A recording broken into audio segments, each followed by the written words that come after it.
So last up, this will be a live talk by Michal Skawinski. He's from Maastricht University. Michal is working on his PhD at Maastricht, focusing on volatilomics and metagenomics data analysis in the context of intestinal health.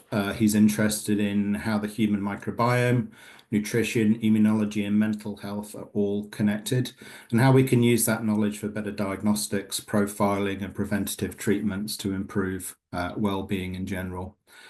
So the title of his talk today will be In Vitro Effects of Different Bread Types on Fecal Microbiome Composition and Volatile Metabolic Activity in Healthy and Non-Celiac Wheat-Sensitive Subjects. So over to you, Michal. Thanks for joining us. Thank you very much for the kind introduction. Let me share the slides. So hello, everyone. I have a pleasure to walk you through our latest research, and maybe I will not repeat the title anymore. Just important to mention that the research was performed as a part of the Well on Wheat project. Let me use the laser at Maastricht University in the Netherlands. So non-celiac wheat sensitivity is a digestive syndrome characterized by many symptoms such as abdominal pain and discomfort, bloating, flatulence, and diarrhea. But we also often see the extraintestinal symptoms such as headaches or brain fog. And most of the symptoms develop within 8 hours after consumption of wheat-containing foods such as breads. And the diagnosis on NCWS is made after ruling the celiac disease and after ruling wheat sensitivity, wheat allergy, I'm sorry. So if you look at the villi in the small intestine of the patient, there will be no atrophy, but the profile will be normal. But also the allergy test will come negative. So the diagnosis is actually made by symptoms. And at the present time, there is no biomarker, so there is no definitive diagnosis test. And the diagnosis relies on symptom reporting, but it's often confused with the IBS or with the gluten sensitivity, or also other functional diseases, because as we see, the symptoms are kind of common in different digestive syndromes. However, the NCWS affects a significant number of patients and still remains a substantial health concern, affecting the well-being and quality of life of the patients. And we focus on the bread and actually of the wheat contained in the bread. But bread is not only wheat, but it also contains amylase inhibitors. It also contains gluten and also contains FODMAPs, so rapidly fermentable undigested carbohydrates, which are fully available for the microbiota in the large intestine for digestion, and they were all identified to increase the symptoms in patients with NCWS. But the underlying etiological factors are currently not clear, and there are some indicators for the increased number of intraepithelial lymphocytes and subtle mucosal change in the small intestine, however, nothing specific. And there is also no data about adverse human health of wheat components in healthy subjects, such as gluten. And there is also no sufficient advice to advise against gluten-free diet. And there's many reviews on the topic. I can recommend you this one with the fancy title, Does Wheat Make Us Fat and Sick, if you're interested in the topic, but also this one about irrationality of the gluten-free diets in healthy patients and with patients with NCWS. It has been suggested that replacing the modern wheat types with the more ancient types of wheat, so for example with spelt or emmer wheat, can relieve the symptoms in patients. And also the previous study performed at Maastricht University, this one here in the middle, do with species and fermentation type matter. They revealed that the occurrence of different symptoms in NCWS patients is associated with the grain type, and there is no differences. However, there is no differences in the symptom scores between the yeast fermented and between the sourdough fermented bread. But it's hypothesized that the intestinal microbiota and the activity are considered to play an important role in the generation of the symptoms. So the aim of the study was to investigate the impact of different breads of the breads that I mentioned before on the fecal microbiota and also on the volatile organic compounds. And we hypothesized that the microbiome in these patients will be more sensitive to the bread, to the type of the grain, and will respond differently. So we investigated it, collecting the fresh fecal samples out of 5 NCWS individuals and 5 healthy controls. And the NCWS individuals experienced the symptoms after wheat consumption, but they were self-reported to have NCWS. Samples were pre-processed under anaerobic conditions with one of the 6 pre-digested breads. And then we collected samples for the microbiota analysis at the baseline and after 5 hours of incubation. And for the volatile organic compounds, we collected additional sample at the 2 hours of incubation. So the study breads we used were yeast and sourdough, both wheat, spelt, and emmer breads. And it's important to mention that all of these breads underwent previously deep metabolic profiling prior to the study. And for microbiota profiling, we use 16S RNA gene sequencing, of course, using medium vertices, and transform the data into amplicon sequence variants. And for the volatile organic compounds, we use high sorption devices with gas chromatography type of light mass spectrometry. And also we used blanks and medium for feces and breads just to control for the process. And we normalized the data using PQN normalization, which gave us around 233 VOCs after preprocessing. So our idea was to explore the data using unsupervised method at the beginning. So for the microbiota, we used the microbiota-specific metrics, including alpha diversity, measured by Shannon index and species richness, and also beta diversity, which was analyzed with break or dissimilarity at the genus level. So it's like an ecological dissimilarity measure for the often used in the microbiome studies. And we also use at the composition of the microbiota. And to explore the VOCs, we use unsupervised random forest, which uses a PC and a proximity matrix after performing unsupervised random forest analysis. And the classical PCAs and the previous methods, despite finding the linear combinations of the variables that maximize the variance in the data, they do not provide any information or the factors or the interactions between the factors which we are interested in, and they do not separate them. And they also don't test for any significance of factors interactions. Therefore, we applied a method that combined this power called ANOVA simultaneous component analysis, and it's used to answer questions like what is the overall effect of a time on the volatile microbiota profiles, or what is the effect if we choose a different patient time, or is there interaction between different patient types and between time. So ASCA is applicable to multifactorial data, and it's especially useful if we have studies with a balanced design of experiment. Just to make everyone familiar with ASCA, because I think it might be useful technique for many of you, it starts by incorporating single response ANOVA to decompose the total variance in the data into different matrices. And these matrices are associated with, attributed to various experimental factors or the interaction between factors. And the second step is to apply simultaneous component analysis, which is like a simultaneous PCA, to our factors and interactions. Each submatrix results in scores and loadings, as with the PCA, which simplifies the later analysis and allows for visualizations. And similarly to the normal PCA, simultaneous component analysis explains the largest amount of variance in the first component, but only attributed to this factor or only to this matrix of interaction. And the last step is statistical testing. We can use permutation, or we can use, for example, bootstrapping to validate the significance of the effects of interactions. And of course, with other methods, there is many different types of ASCA.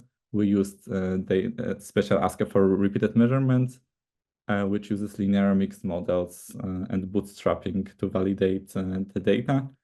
And our main interactions were time, group breadth, and the interactions between them.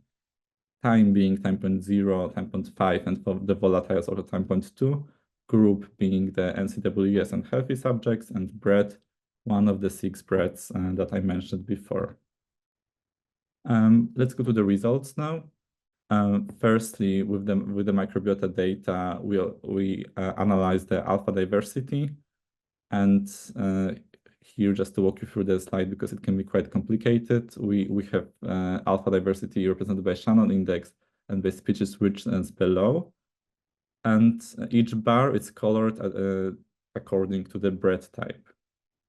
So the microbial diversity decreased at time point 5 from time point 0 significantly, so from like left to the right, but there were no statistical changes between the breadths, different breadth types.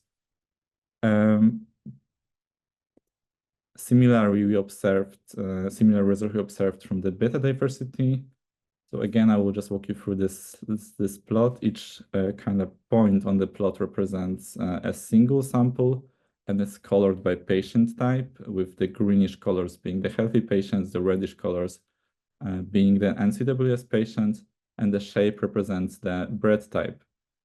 And additionally, samples coming from the same patient were additionally circled and marked with ellipses for the time point 0 and with the dashed line for the time point 5. So along the first dimension, we observed that there is a clear separation between time points. So all the samples from time point 0 cluster on the left, and all the samples from the time point 5 cluster on the right side. And along the second dimension, we observed an effect of the patient type by patients NCWS being more in the middle and the healthy subjects being more on the borders.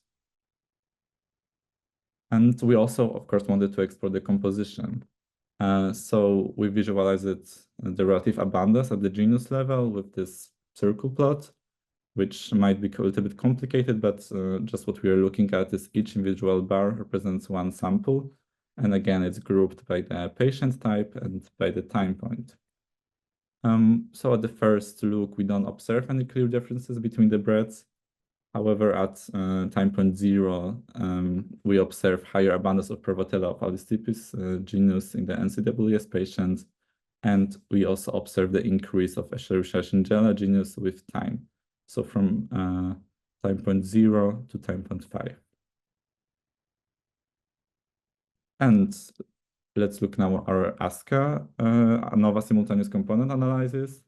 So I mentioned that at the beginning we tried the full model using all of our interactions and terms. And on the left side, we just see like a classical PCA score plot, which is grouped for samples coming from each of the combination of these factors. And just on the right side, we see a classical loadings plot. But as we can see, we did not observe the significance of the breadth type because all of the confidence intervals that we see here kind of around the dots, they overlap with each other.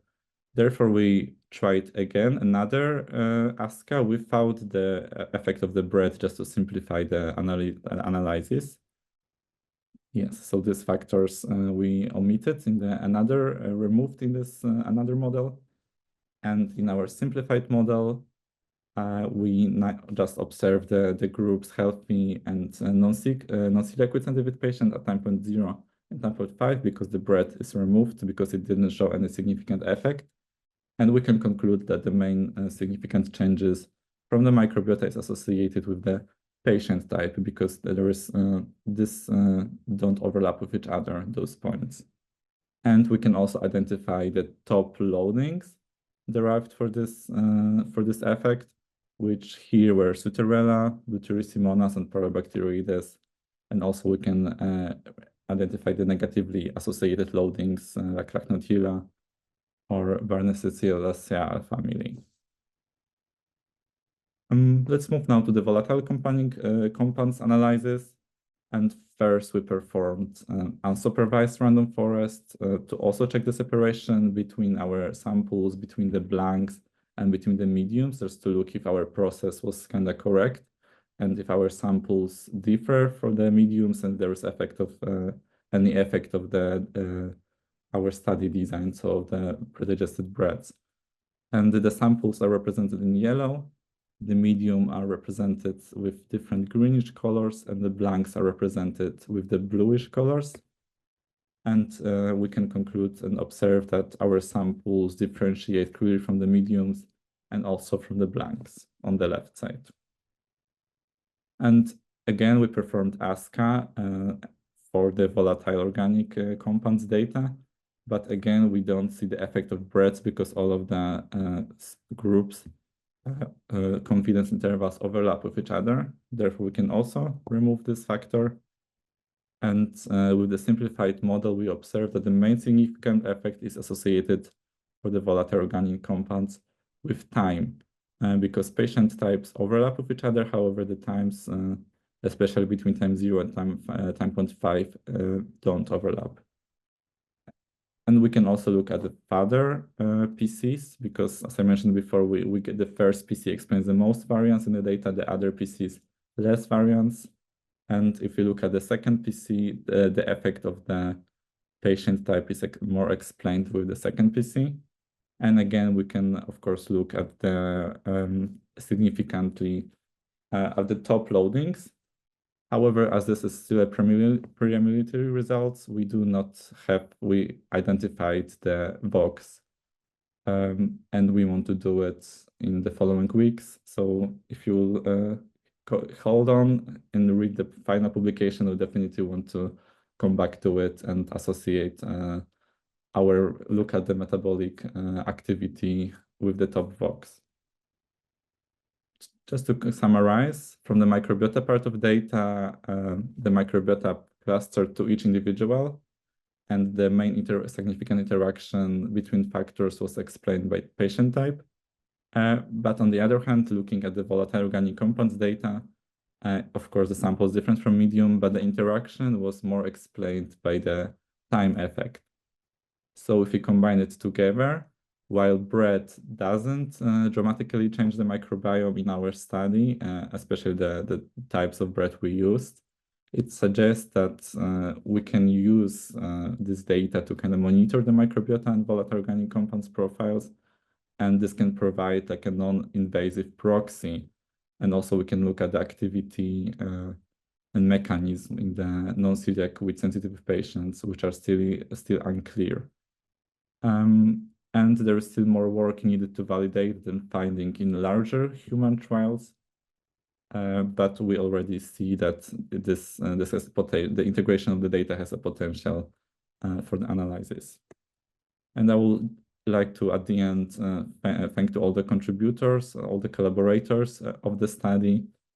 And I also need to mention the Well on Wheat project. I also need to mention the grants and all the industrial partners because we were sponsored by them. And at the end, I would just quickly like to talk about my team at Maastricht University and what we focus on our lab. So we are our head of the kind of department is Frederick van Schoten, who is a professor of genetic toxicology. And my other supervisor is also Dr. Agis Molinska here on the top. And we focus on exhaled breath, also on the fecal VOCs analysis. Mostly I focus on the intestinal diseases, intestinal health, like already introduced before, and also on the metabolomics, metagenomics combination of all of this data. Also chemometrics and machine learning, data science. So we focus more from the data point of view. Thank you very much for your time. And if there are any questions that will not be answered right now, you can always go to my email, michal.skawinski@maastrichtuniversity.nl.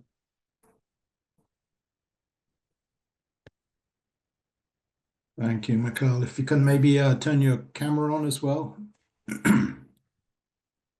Perfect. Thank you. Thank you for a very nice talk. Certainly very interested in the interrelationship between VOCs and the microbiome, and that's a really interesting model that you were using there. Yeah, so obviously you're using a fecal sample. Have you thought at all about how the microbiota could be changed in other parts of the intestine, maybe the small intestine, how that might relate to the pathology of the disease and the relevance of stool samples? Maybe some commentary on that. Yeah, so indeed, mostly we would focus on the small intestine because we would think that most of the digestive processes and absorption occurs in the small intestine.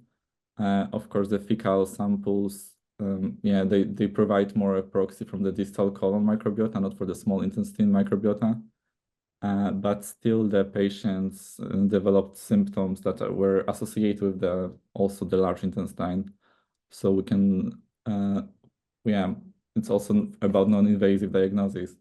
So I think that we were to perform colonoscopy for these patients. It will be not our goal because we want to really focus on the non-invasive diagnosis. But naturally, looking at this aerial time points, looking at the small intestine will provide, I think, even more details into mechanism in this patient. So I think it's also interesting in other studies to focus on the small intestine and maybe also on the utilizing breath volatiles additionally because yeah, they can also reflect maybe more on the activity in the whole intestine together. Yeah, is that something that you're planning in the future to do some breath analysis in these patients? Yeah, so not if these patients anymore. I will work in IBD patients, in inflammatory bowel disease, because this was like a separate study, a well-on-with project, and I think it's already finalized. So yeah, but we will look on also on the inflammatory bowel disease patients and IBS patients in the future. Yeah. So there was obviously a fair bit of variability, and I think there was quite a bit of overlap between the different types of breads. Do you think with a larger study you might be able to start to tease apart the different bread effects? I believe not really, because we would already observe some differences in this study, and also as I mentioned already, previous studies at Maastricht University where they look at the symptom scores and how the patients responded to these bread types. I think they were quite similar. So naturally, we might find some differences, but the question is, are they really there, or we just find them because the data is so big that we can find anything there and overfeed the data? Yeah. Yeah. Okay, I think we're a little bit over time, so we'll probably stop there. Thanks again for your talk. Much appreciated. Thank you very much.